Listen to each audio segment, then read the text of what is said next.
Oke, assalamualaikum warahmatullahi wabarakatuh. Salam kenal semuanya teman-teman blogger dimanapun teman-teman berada.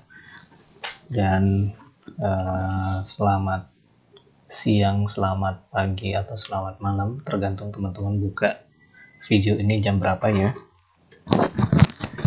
Jadi untuk pertemuan kali ini kita akan belajar tentang bagaimana memposting sebuah tulisan dari Microsoft Word menuju ke Blogger gitu ya. Nah teman-teman, pertama yang harus dilakukan adalah teman-teman harus menyiapkan filenya dulu ya. Filenya itu entah dalam bentuk Word atau artikel yang sudah jadi gitu ya. Nanti teman-teman tinggal tarik saja nanti ke arah mana gitu. Kita ambil ini aja deh ya. Ini adalah contoh artikel yang nanti akan kita posting.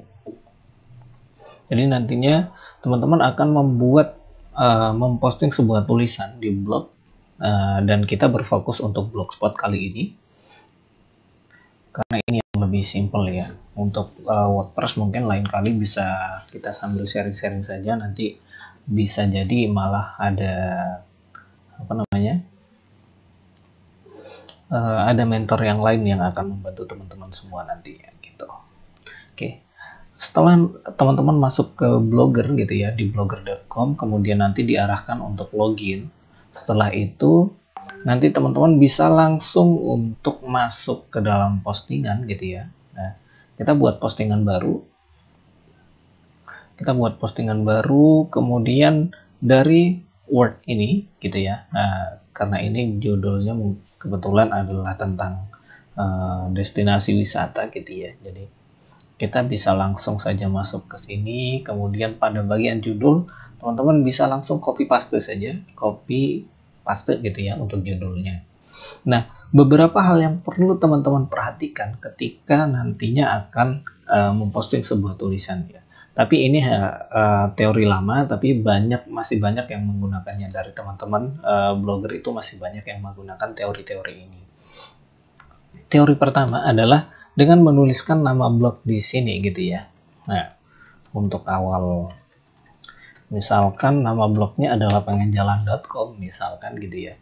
Maka di sini adalah nama blog yang pertama dituliskan gitu.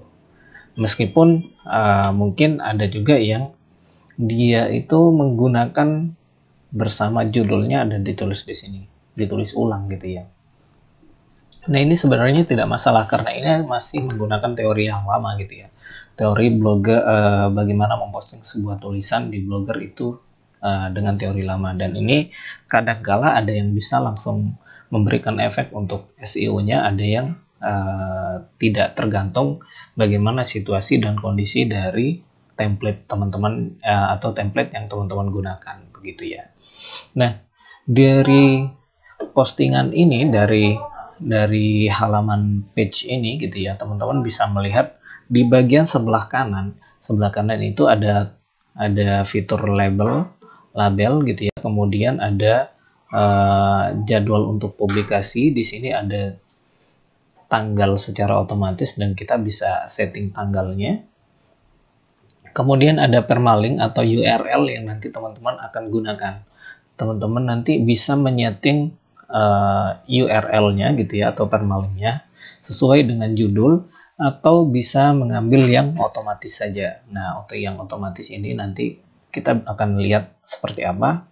Kemudian di bagian bawah permalink ada lokasi. Nah, di sini ada lokasinya juga, teman-teman bisa menandai lokasinya di mana gitu ya. Kemudian yang tidak kalah penting adalah deskripsi penelusuran. Deskripsi penelusuran ini dalam istilah SEO itu dinamakan sebagai meta deskripsi. Nah, meta deskripsi ini mungkin beberapa hari yang lalu atau di pertemuan yang lalu teman-teman sudah mengerti gimana caranya membuat meta deskripsi untuk ini ya. Untuk meta deskripsi itu kan ada banyak, ada meta deskripsi yang untuk artikel, ada meta deskripsi untuk blog itu sendiri, kemudian ada meta deskripsi atau lebih disebut dengan ILT image gitu ya. dan seterusnya. Nah, untuk deskripsi penelusuran ini sekarang dibatasi 150 karakter gitu ya, 150 karakter. Jadi maksimalkan 150 karakter ini dengan memasukkan kata kunci tertentu nantinya. Atau paling tidak di deskripsi penelusuran ini teman-teman tinggal memasukkan kira-kira kesimpulan atau apa ya istilahnya, gambaran umum dari artikel itu yang teman-teman sampaikan dan masukkan ke sini sebanyak 150 karakter. Itu sudah terhitung dengan karakter titik atau spasi gitu ya. Jadi maksimalkan 150 karakter ini. Nah, oke, kita kembali ke bahasan awal tadi. Nah, di sini saya biasanya ini ya membuat model dengan ini untuk nama blognya ini. Sebenarnya mungkin beberapa orang bilang bahwasanya penulisan nama blog di depan ini tidak terlalu berpengaruh gitu ya. Tapi sebenarnya jika dikembalikan ke fungsinya gitu, ini berpengaruh nantinya untuk kegunaannya gitu ya. Nah, selanjutnya dari materi ini ya kita bisa langsung copy paste saja ke dashboard gitu ya. Kita langsung copy paste ke dashboard.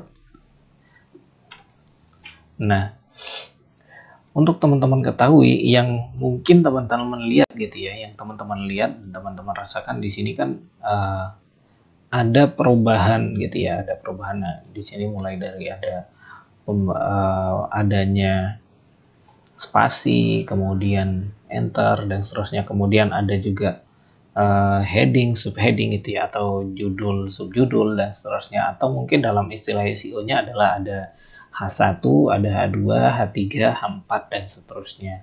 Tapi untuk di Blogger sendiri gitu ya, itu hanya terbatas sampai H4. Nah, jadi hanya sampai H4.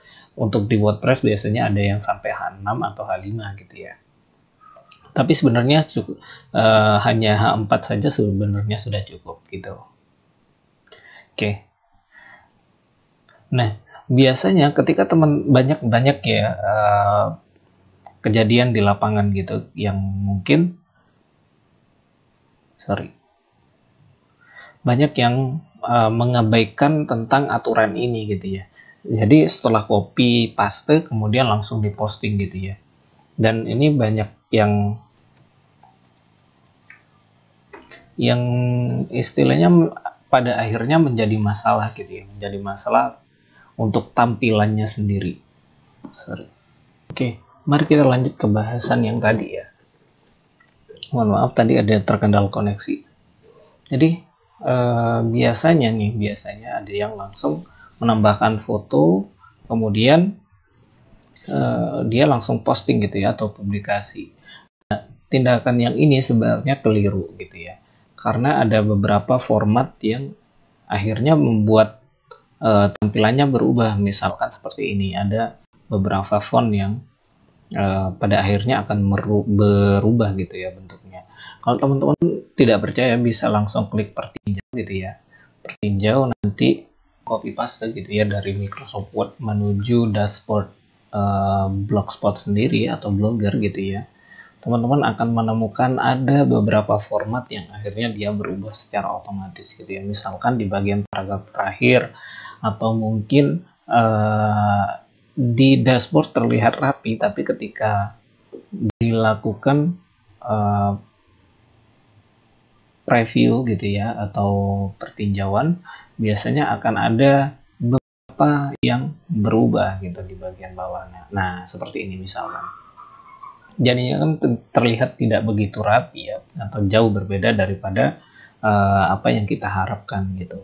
Dan ini tentunya pasti bisa dibilang ini akan sangat mengganggu pandangan gitu ya. Nah, gimana solusinya? Solusinya adalah teman-teman tinggal langsung aja Ctrl A gitu ya, Ctrl A atau tandain semua.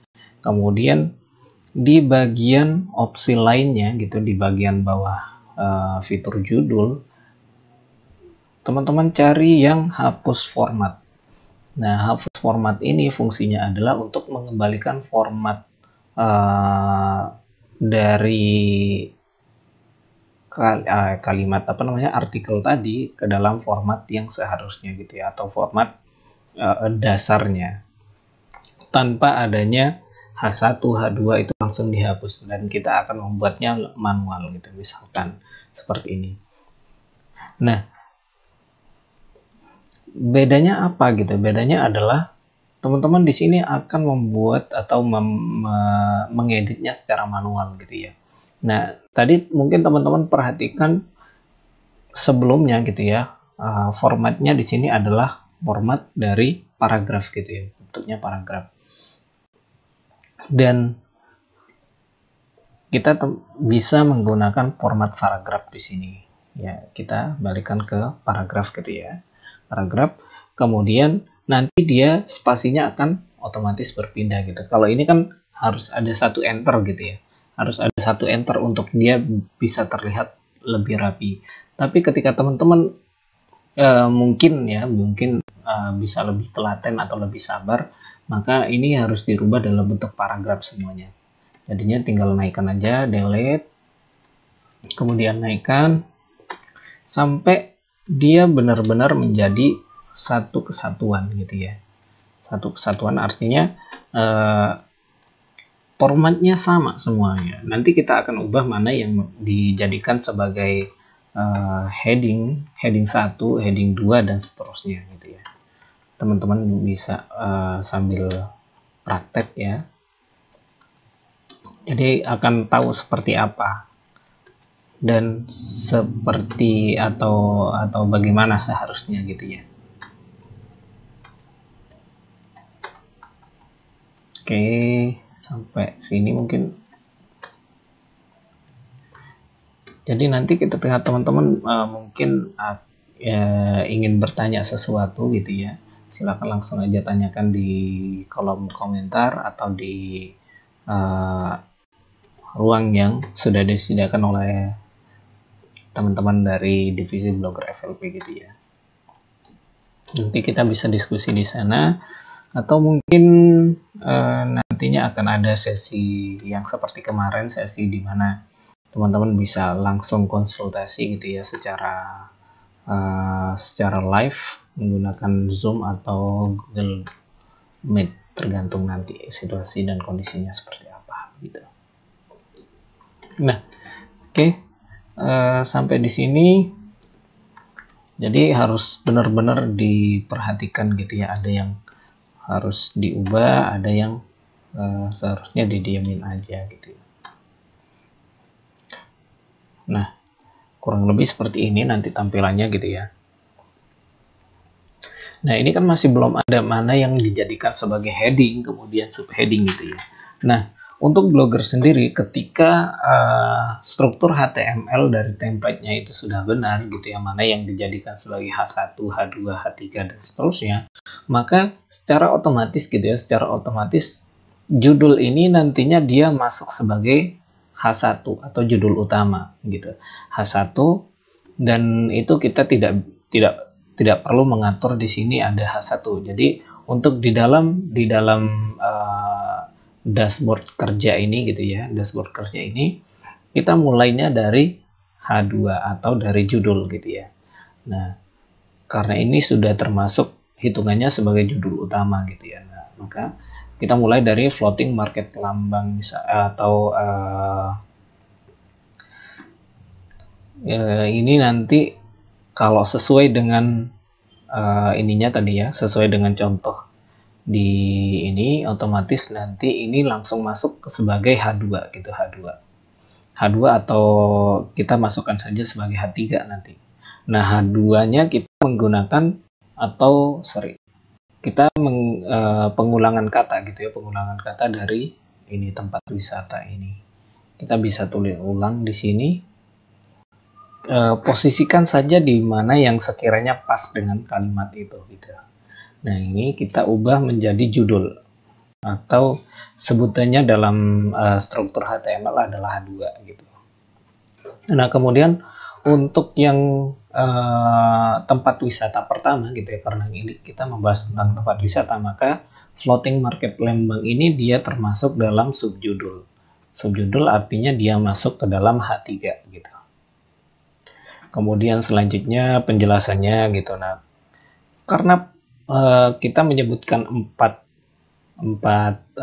tempat wisata gitu, otomatis tempat wisata lainnya juga termasuk hitungan sebagai subjudul gitu ya, atau H3 gitu.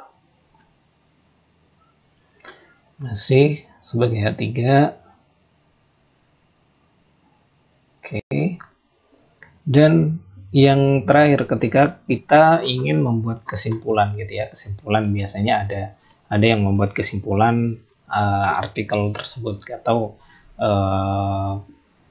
apa istilahnya, closing statementnya gitu ya. Nah, kesimpulan ini kita bisa masukkan dalam H4 ataupun H2 gitu ya. Kita masukkan saja ke H4 gitu.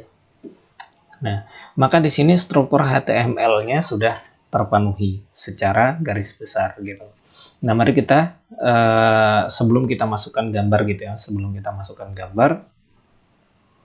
kita lanjut ke labelnya dulu. Labelnya apa nih? Kita tentang misalkan kategori, label adalah kategori gitu ya, atau mungkin di WordPress ada perbedaan gitu ya antara label, kategori, kemudian tag gitu. Tapi untuk di Blogspot atau di Blogger sendiri itu sudah tersusun atau sudah terstruktur menjadi satu bagian gitu, dan sebutannya adalah label atau kategori nanti. Nah, kategorinya apa? Dia masuk dalam kategori apa? Misalkan kategori tentang traveling gitu ya. Kemudian di bagian bawah kita bisa ngatur kira-kira ini akan diposting otomatis kah, atau kita akan menyeting tanggalnya, misalkan tanggal berapa, tanggal 5, kemudian di jam berapa, dan seterusnya. Kemudian di bagian permaling. Nah, permaling ini di sini kan 4 tempat wisata di Bandung paling. Nah, ini kan secara otomatis gitu ya, secara otomatis, dan ada kalimat yang terpotong gitu. Ada kata yang terpotong. Nah, maka kita bisa menggunakan fitur permaling khusus ini. Permaling khusus ini adalah kita membuat URL baru gitu, misalkan https://www.pengenjalan.com/ nanti akan otomatis slashnya gitu ya, kemudian tempat wisata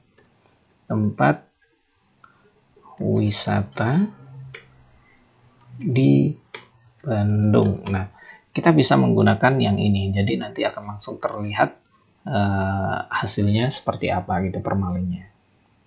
Maka permaling yang nanti akan digunakan adalah permaling yang ini gitu ya. Kemudian deskripsi penelusuran. Deskripsi penelusuran ini kalau teman-teman males untuk membuat sedemikian rupa gitu ya, maka bisa saja ambil yang paragraf awal atau yang ya paling tidak itu menggambarkan atau ada tempat ada apa namanya, ada kata kunci di dalamnya gitu ya. Nah, kata kunci yang kita gunakan atau kata kunci yang kita fokuskan di sini adalah tempat wisata di Bandung. Maka tempat wisata di Bandung ini gitu ya harus masuk di ya paling tidak banyak yang bilang harus masuk di 100 kata pertama, kemudian harus masuk di subjudul gitu ya, atau judul dan seterusnya. Kemudian di deskripsi penelusuran juga penting untuk ditempatkan.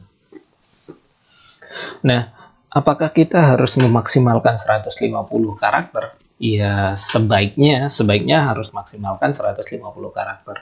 Tapi ketika tidak cukup 150 karakter atau mungkin bingung untuk menambahkan kalimat apa lagi, ya maka secukupnya saja gitu, atau sewajarnya saja.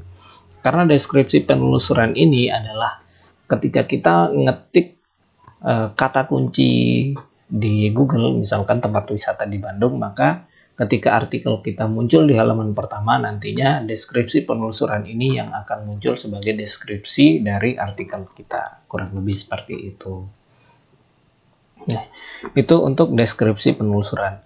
Nah, selanjutnya kita akan memasukkan memasukkan foto gitu. Foto ini untuk di Blogspot sendiri aturannya adalah sederhana gitu untuk algoritmanya gitu ya. Maka foto pertama yang dimasukkan atau foto teratas itu yang akan dijadikan sebagai thumbnail untuk artikel kita nantinya gitu ya. Misalkan sebut saja saya punya punya foto gitu ya. Nah, banyak yang istilahnya masih belum mengerti ukuran foto itu seberapa sih sebenarnya gitu ya. Nah, beberapa pakar gitu ya menyarankan untuk satu ukuran foto itu jangan lebih dari 100 kilobyte gitu. Jangan lebih dari 100 kilobyte. Tapi resolusinya tetap harus tinggi karena nanti pastinya akan di resize atau dikompres oleh blogernya sendiri gitu. Kita tambahkan. Nah, setelah kita dapatkan foto tadi, kita sudah masuk ke sini gitu ya. Tinggal di bagian bagian foto, kemudian kita klik kanan saja atau klik di bagian fotonya, kemudian ambil yang ubah atau edit atau icon icon gear gitu ya. Klik aja di sini. Kemudian teks alternatif ini adalah ALT text untuk gambarnya sendiri gitu ya. Misalkan di sini kita harus memasukkan kata kunci yang kita target